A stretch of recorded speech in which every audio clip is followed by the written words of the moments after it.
तानाशाही नहीं चलेगी, नहीं चलेगी। अमित शाह होश में आओ, अमित शाह होश में आओ, होश में आओ, होश में आओ। होश में आओ, होश में आओ। अमित शाह कुर्सी छोड़ो। अमित शाह कुर्सी छोड़ो।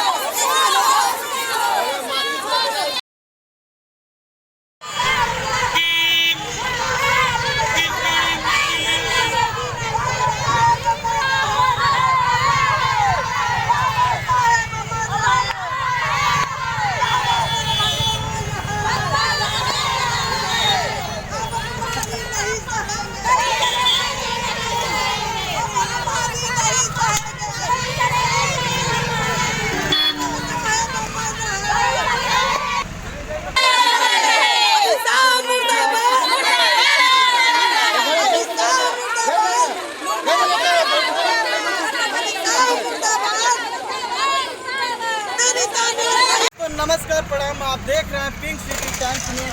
मैं जिला बलिया के ये भीमपुरा और सिकरिया ग्राम सभा में पहुंचा हूँ। अमित शाह का मैं जानना चाहता हूँ। फतेह बहादुर यादव जी हैं हमारे गुरु जी, उनसे मैं जानने का कोशिश करता हूँ कि ये किस तरह का पुतला आप लोग फूक रहे हैं, क्यों फूक रहे हैं। सबसे पहले मैं आपको अपना परिचय देना चाहता हूँ। मैं फतेह बहादुर यादव, भारतीय कम्युनिस्ट मोर्चा के राष्ट्रीय। यह पुतला आप 2-3 दिन पहले सदन में माननीय अमित शाह का स्टेटमेंट आया था कि ये लोग जो अम्बेडकर जयंतियाँ या परिनिर्वाण दिवस जो कर रहा है, ये एक फैशन कर रहा है। बाबा साहब कोई भगवान नहीं है जो इतना बढ़ चढ़ के लोग पूज रहे हैं। और अगर इतना लोग भगवान को मानते तो 7 जन्म तक लोग कर जाते, यानी स्वर्ग में चले जाते। मैं पूछना चाहता हूँ गेंडा आदमी से कि किसके अधिकार, किसके दिए हुए अधिकार से तुम गृह मंत्री हो। उसी बाबा साहब के दिए हुए संविधान के तहत आज आप तुम गृह मंत्री हो और उन्हीं को आप कह रहे हो कि भगवान नहीं है। मैं तो तुमसे सवाल करता हूँ कि तुम्हारे कितने 7 जन्म के लोग भगवान को कहा दे दो इस्तीफा, आ जाओ और चले जाओ भगवान के शरण में और अपने साथ पुरखों को ले जाओ।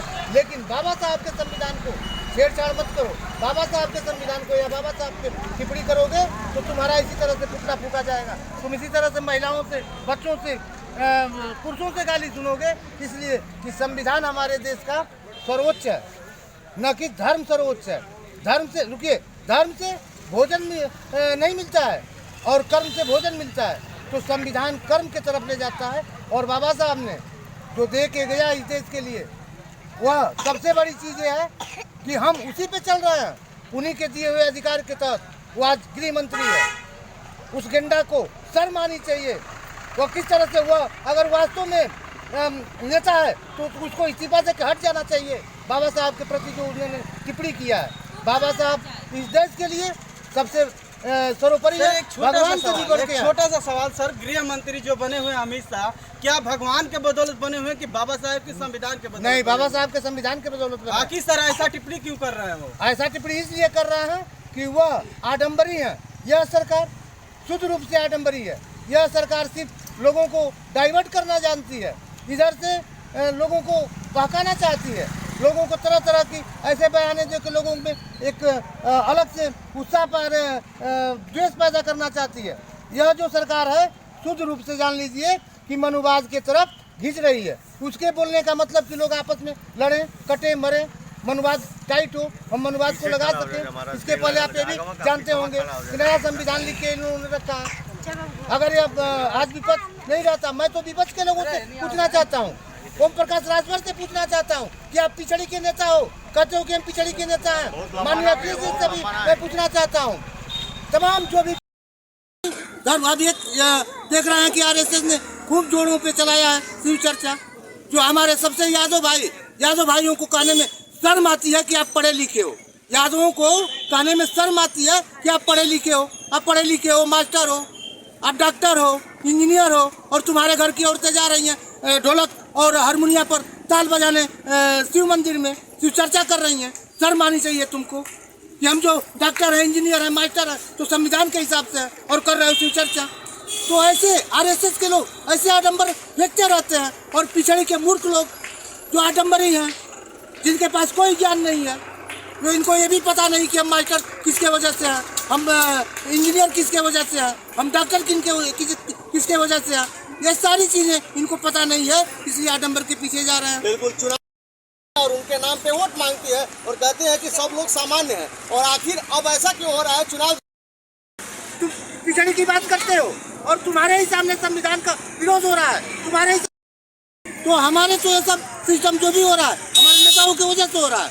अब हम अपनी जनता से ये निवेदन करना चाहते हैं कि इस तरह के नेता आते हैं जूता मार के बाहर कर दो। लास्ट में अमित शाह को क्या में चला जाना चाहिए। आज गृह मंत्री हैं तो बाबा साहब की देन है, वो 4-4 बार सांसद हैं तो बाबा साहब की देन है, वो बाबा साहब की देन से आज गृह मंत्री है।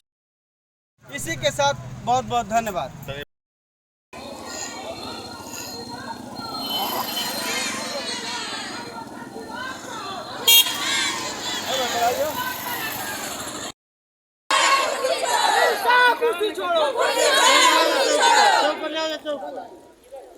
साहब अमर है। साहब मुर्दाबाद। साहब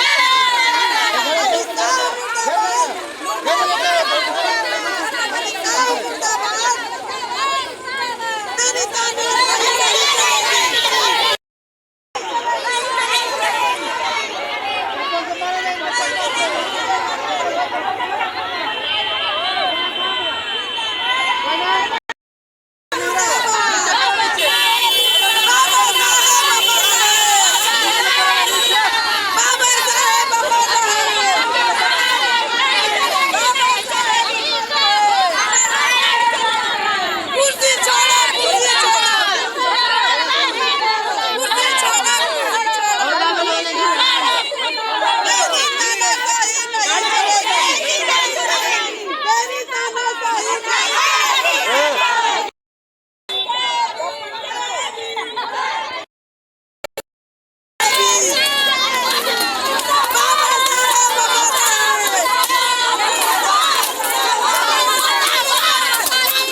मेरी तानाशाही